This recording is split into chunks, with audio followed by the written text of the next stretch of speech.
Heyrðu, þá höldum við áfram og nú erum við búin að sjá svona aðeins hvernig við vinnum með þessi gildi eða þessi einingar og þau og nú ætlum við fara í raun bara að byrja það að fara yfir þessi eigindi, þar að segja þessi property sem actually gera eitthvað eins og við erum búin að sjá núna font size og color og eitthvað svona en það sem við ætlum að gera fyrst er að skoða þetta box model sem er bara grunnurinn af öllu því sem að CSS byggir á. Það er sett skilgreint í CSS 2.1 og lýsir því hvernig rétthyrnd box fyrir element eru mynduð. Þannig að það sem við erum að vinna með og það sem er í CSS og það sem er bara svona fyrsta hluturinn sem þetta hugsa er að 99% af öllu því sem þið eru að skoða í CSS eru bara rétthyrnd box. Þetta eru bara box. Og þau eru öll að vera túlkuð í gegnum þetta box model og box modelið er þannig að við erum með eitthvað margin, við erum með eitthvað border, við erum með eitthvað padding og svo erum við með eitthvað efni. Svo erum við með einhverja breidd og einhverja hæð á þessum boxum og það eru aðferðir og reikniritt til þess að reikna það út. En margin er ysta lagið á þessu boxi og er með skilgreinda lengd. Við getum þá skilgreind margin top, right, bottom og left. Við getum verið með þetta sem neikvæða tölu sem þýðir þá í raun að við erum að láta boxið færast í þá átt sem við segjum öfuga átt, ef við segjum margin right mínus 10 pixlar þá færum við boxið til vinstri 10 pixla. Þannig að því að þetta er ysta lagið þá getur það gerst, það er stutt í staðlinum. Ef við segjum vinstri og hægri margin sem auto þá miðjum við þetta element og þá miðjum við það innan einhvers kontekst sem það er í, sem er þá eitthvað foreldri yfirleitt, eða alltaf. Við getum síðan verið með shorthand fyrir margin sem er þá eru margskonar og þá er þetta hérna notað fyrir margin og padding og oft notað og þá er þetta eins og ég man þetta alltaf, þá byrjum við efst og svo er þetta sólarhringurinn, top, right, bottom, left. Svo erum við með top, right og left saman í einni tölu og bottom og svo erum við með top og bottom, right og left eða bara á allt heila klappið, ein tala. Þannig að þetta eru dæmi margin sem við munum sjá þegar við erum að skoða CSS. Síðan þegar við erum með tvö box sem eru við hliðina á hvort öðru og þá eitt fyrir ofan hitt, að þá getum við fengið svona collapsing margin sem er þá þegar við erum með lóðrétt margin á milli þessara boxa, þá falla þau saman í stærra margini sem er á milli þeirra. Og þetta er svona fáránlega flókið með við hvað þetta er svona conceptually ætti að vera einfalt en það er allt skilgreint í speknum og ég vísa líka í svona aðeins læsilegri útgáfu af því hvernig þessar reglur eru. Síðan fyrir innan margin þá erum við með border og border er eitthvað border utan boxið og við getum skilgreint hversu breitt á þetta border að vera sem er þá einhver jákvæð tala, neikvætt border er óskilgreint. Við getum skilgreint það með border width propertyinu, við getum skilgreint style með border style og þá er það þetta á að vera solid, þetta á að vera alveg solid litur, þetta á að vera dust, þetta á að vera svona strik, þetta á að vera punktar, þetta á að vera eitthvað annað. Það á að vera utanum efnið í bóksinu og svo getum við skilgreint lit á þessu og það er með border color. En svo getum við líka skilgreint þetta með shorthandur sem er border sem þið sjáið yfirleitt sem er þá í raun fyrst breidd, svo stíllinn og svo liturinn og þá sjáum við hérna eigindi sem tekur tekur þrjú mismunandi gildi, það tekur lengd, það tekur lykilorð og það tekur lit og þetta setur þetta í sér þá sambærilegt verður að segja bara border width 1 pixel, border style solid, border color 000. Síðan getum við stýrt þessu líka niður á bara top border, bottom border, left border og right border og þá getum við sagt border, dash top, dash style, eitthvað. Þannig ef við skoðum hvernig þetta hafa sér þá erum við eitthvað rosa fínt hérna. Veit hreinlega ekki hvort er betra, það er bara betra að gera þetta svona. Skoðum þetta fyrst hérna og sjáum í raun að við erum með eitthvað einhverja breidd á bóksinu. Við erum með síðan eitthvað sem segir hérna margin 0 auto, þannig það er 0 fyrir ofan, 0 margin fyrir ofan bóksið og fyrir neðan bóksið og auto vinstra megin og hægra megin. Það sem auto segir í raun box, eða sem sagt kæri vafri, ég er box sem er 50% að breidd, sem því að ég tek 50% af plássinu sem ég hef, sem er þá allur glugginn. Nú ætla ég að þú takir það auka pláss sem er til staðar, vinstra megin og hægra megin við það og reiknir það út sjálfkrafa. Og það sem er gert er í raun það er reiknað jafnt hvoru megin. Þannig að það pláss sem er til, því er deilt í tvennt og það er sett sitt hvoru megin, sem því er í raun að boxið miðjast. Þannig að við skoðum megin hérna, þá sjáum við hérna margin 0 auto við 50% background color pink, svo við sjáum það. Og þá sjáum við hérna reiknað gildi hérna er 194,433 pixlar. Sem þýðir það að það er plássið hér, það er plássið hér, sem er jafn dreift á milli þessara tveggja. Og svo ef við stækkum boxið eða minkum boxið, að þá í raun reiknast þetta aftur fyrir okkur. Ef við síðan setjum þessa hérna tölu sem eitthvað, 2em, þá sjáum við hérna, ef við hofra hérna yfir elementið, þá sjáum við í raun representation af boxmódelinu að því leiti ef gula er marginið og það er hérna fyrir innan. Síðan höfum við hérna fyrir neðan einhvers staðar fyrsta málsgrein og þá er hérna margin left mínus 100, þannig að þetta hérna er inn í þessu hérna boxi, þannig að það er í raun skilgreint hérna út af visual formatting módelinu sem við sjáum eftir, þá er það í raun bara inn í boxinu og fær þá í raun þetta margin og lifir innan þessa box. En ef við segjum margin left mínus 100 pixlar, þá í raun erum við að draga það út og svo ef við setjum það hérna, þá erum við að draga það hérna og ef við förum hérna, þá í raun á endanum hverfur það, en út af því hvernig CSS virkar og við munum sjá eftir, þetta er hérna CSS is awesome ástæðan, að þá í raun sjáum við textan, þó svo að boxið hérna er actually þetta græna, þá er efni boxins, fyrsta málsgrein punktur, of stórt til þess að passa inn í boxið. Síðan getum við breytt þessu hérna og sagt margin right, þá er það allt í einu komið hinum megin, svo getum við farið hér og stækka boxið út fyrir, þannig að það leyfir því að fara út fyrir foreldrið sitt. Síðan erum við með þessi collapsing margins, þar sem að við erum með þessar málsgreinir hérna. Fyrsta málsgreinin er með 50 pixla margin allt í kringu sig, þannig að við hoverum hérna yfir, þá sjáum við í raun 50 pixla í allar áttir. Önnur er með 50 pixla alveg eins, en hérna sjáum við að hérna erum við með þetta class more og þá kemur hérna more og það skrifar yfir margin bottom og það er í raun það sem við sjáum síðan næst, sem er cascadeið að hérna koma inn í spilið hérna. Og það segir, þú ætti að vera með þetta 50 pixla en margin bottom á að vera 100 og svo kemur þessi þriðja málsgrein hérna og hún er bara eins og hún er með 50, en það er augljóslega meira pláss hérna á milli, þannig að það er eitthvað að gerast, en það er ekki 150 pixlar, heldur eru það bara 100 pixlar, því að efra margin hér og neðra margin hér kollapsa í stærri töluna sem eru þessir 100 pixlar. En hérna sjáum við hvernig þessi box eru. Hérna erum við síðan með eitthvað P hérna og hér erum við með bara eitthvað alls konar border skilgreiningar. Við segjum boxið hefur einhverja ákveðna breidd, einhverja ákveðna hæð, það fara eitthvað border og svo yfirskrifum við hérna. Við segjum border top á að vera 0, þá hverfur það border. Border bottom width á að vera 3 pixlar, þá verður það þarna. Dotted þarna vinstra megin og svo getur ég farið hérna og ég getur séð í raun, það getur verið dashed, það getur verið dotted, double, groove, hidden og eitthvað svona hérna. Svo getum við stækkað þetta og gert alls konar við borderið og það er í raun hægt að gera ákveðna hluti við þessi border, hvernig border er teiknað. Við getum búið svona þríhyrninga úr borderum. Fólk hefur notað það til þess að gera CSS list.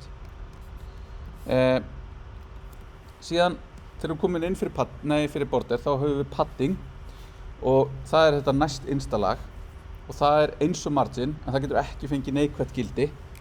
Það hérna liggur á milli epsilonsins, bordersins og marginsins og það er með shorthandið eins og margin og það fær bakgrunnslitin sem skilgreindur á hlutnum eða á elementinu verður betra að segja eða boxinu.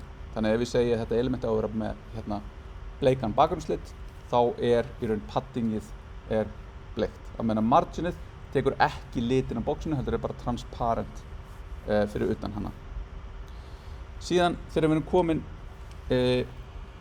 inn í boxið, eða hana alveg innst, þá erum við í raun bara með efnið og þá getum við skilgreint breidd og height fyrir efnið, sem þá í raun að segja hversu mikið pláss á þetta box að taka.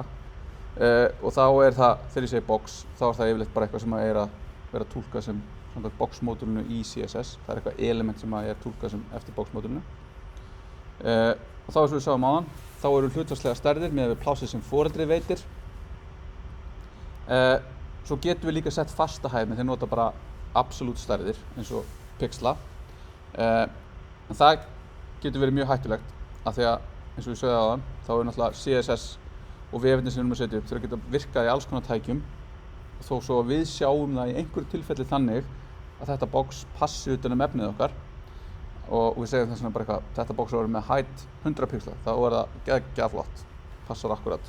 En síðan minnkar eitthvað gluggan eða stækkar eitthvað gluggan eða zoomar inn eða gerir eitthvað og þá allt í einu boxið minna og þá fer efnið að fara út fyrir. Og efnið ætti í raun alltaf að stýra hæðina á boxinu. Þannig að við erum meira í því að takmarka breiddina og leyfa hæðinni að flæða af því að síður geta orðið endalaust síðar. Þær eru yfirleitt aldrei endalaust breiðar. Og þegar við notum auto, þá segjum við bara vafri út frá því efni sem að þetta box eða þetta element inniheldur, reiknað út hvaða pláss það þarf að taka. En stundum viljum við samt takmarka þetta á einhvern hátt og þá erum við ekki að segja bara eitthvað vertu nákvæmlega svona stórt, heldur kannski frekar vertu aldrei minna en þetta eða vertu aldrei stærra en þetta. Og þá getum við sett það með min og max height eða min og max width. Og þá getum við í raun þetta frábært. Þetta mjög leiðilegt fyrir ykkur kæra fólk sem var að reyna að horfa á Zoom, vonum að þetta detti inn hérna, en heildarplássið sem boxið tekur þá í raun reiknað sem í raun bara öll breiddin. Það marginið, það borderið, það paddingið og það contentið sem þá heildarplássið sem boxið tekur og sama með hæðina. Þannig að þetta allt saman lagt saman til að finna út hvaða tekur mikið pláss í raun og veru. Þó svo að efnið taki minna pláss eða birtist minna, þá þetta margin og þetta utan boxið. Og þá getur verið erfitt að blanda saman að ég vil til dæmis vera með 50%, boxið tekur 50%, en ég vil að það sé með nota rem einingu fyrir margin og ég vil vera með 1 pixel border utanum og þá ég að leggja saman hvað 50% pluss 1 rem pluss 1 pixel. Og þá kemur til box sizing sem leið til þess að breyta hvernig þetta boxmódel reiknað, en í grunninn það content box sem þýðir bara allt sem inn í boxinu reiknað, en við getum sett border box sem mjög oft gert bara eins og í öllum verkefnum sem við vinnum á mínum vinnustað, þá þetta sett svona í grunninn almennt að allt reiknað þannig að aðeins margin tekið með í reikningin en padding og border ekki tekið með, sem því í raun að það verður auðveldra að eiga við það sem inn í boxinu og border utan það, en marginið fyrir utan.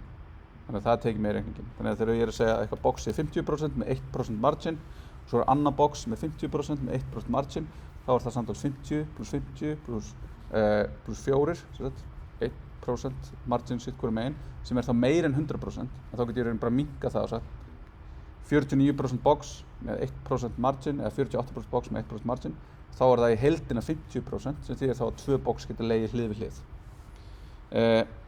Það síðan í raun aðra leiðir síðan til þess að eiga við svona hluti með flexbox og grid sem við höfum eftir að sjá. En þetta eitthvað sem við þurfum að skoða í verkefni 3. Hvernig við getum verið að vinna með þessi box og láta þau fá eitthvað padding og eitthvað border, en samt tekið það pláss sem við viljum að það taki. Og þá getum við blandað þessum einingum með, þegar þeir bara hreinlega ekkert með í útreikningnum. og þá það oft sett einhvern veginn svona. Þetta eitthvað sem við sjáum svona pattern oft í HTML, nei í CSS segi ég. HTML fær box sizing border box sem breytir þá því hvernig þetta reiknað. En síðan segjum við í raun með universal selectunum og universal selectunum fyrir öll before element og öll after element að box sizing að vera inherit sem við myndum sjá eftir hvernig haga sér og þau erfa þá box sizing frá því elementi sem fyrir ofan og það alltaf HTML nema einhverju tímapunkti í trénu ef ég set box sizing content box að því ég vil eiga eitthvað við það að þá erfist það niður á öll element þar fyrir neðan. Þannig að þetta getur verið tvíeykasverð en yfirleitt þetta gott og gerir það verkum að það auðveldra að hugsa hvað við erum að gera.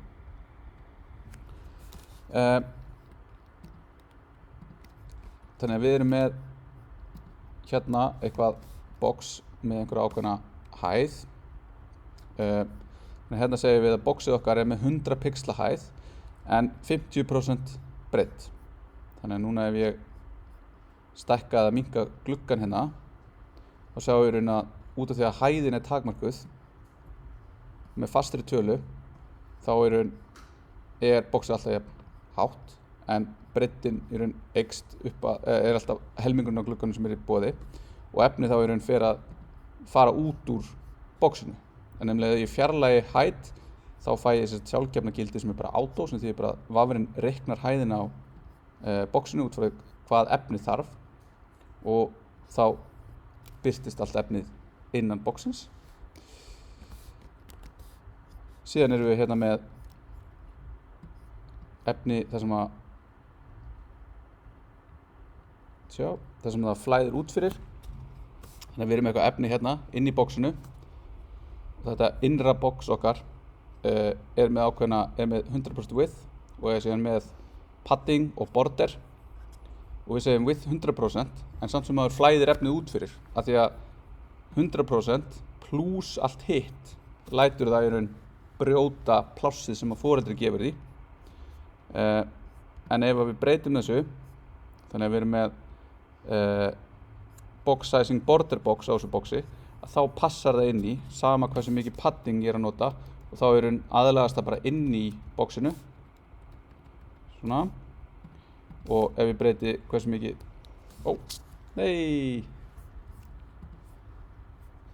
það að ganga eitthvað rosalega illa hérna með Zoom en velkomin aftur ég held bara fram setjum við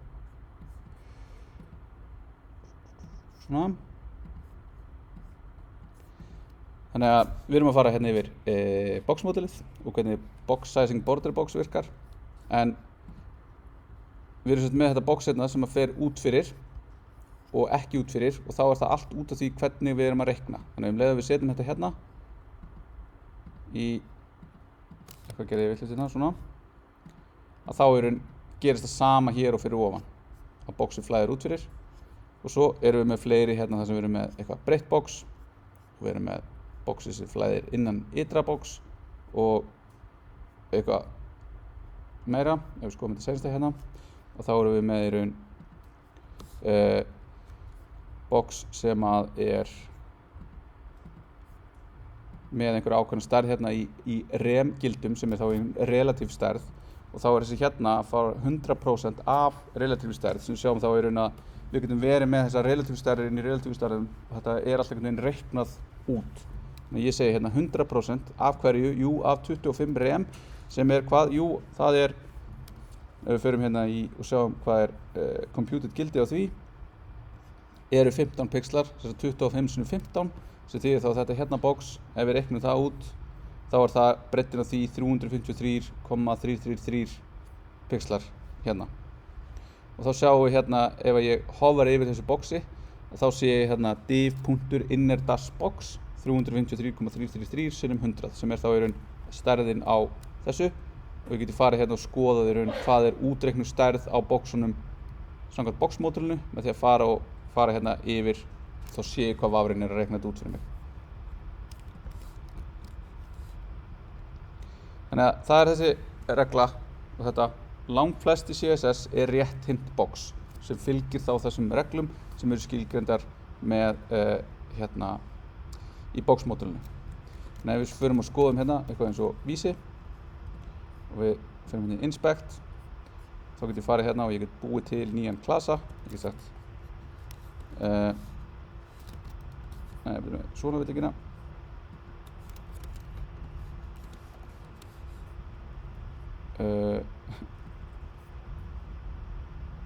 Add new rule. Svona. Vá, hvað þetta er. Outline 1 pixel solid blue. Segjum aðeins meira hérna. Þannig að ef við skoðum þetta svona, þá sjáum við í raun öll boxin sem að útfæra þennan vef og þau eru í raun, kannski er það er svo mikið hérna, en kannski sést betur svona. Það er í raun, þetta er allt saman bara box, inn í boxi, inn í boxi, inn í boxi, inn í boxi. Og svo er í raun bara hversu mikið við erum að fela liti, hversu mikið við erum að nota liti, en allt þetta eru bara box. Endalaus box. Box, inn í box, inn í box, inn í boxi.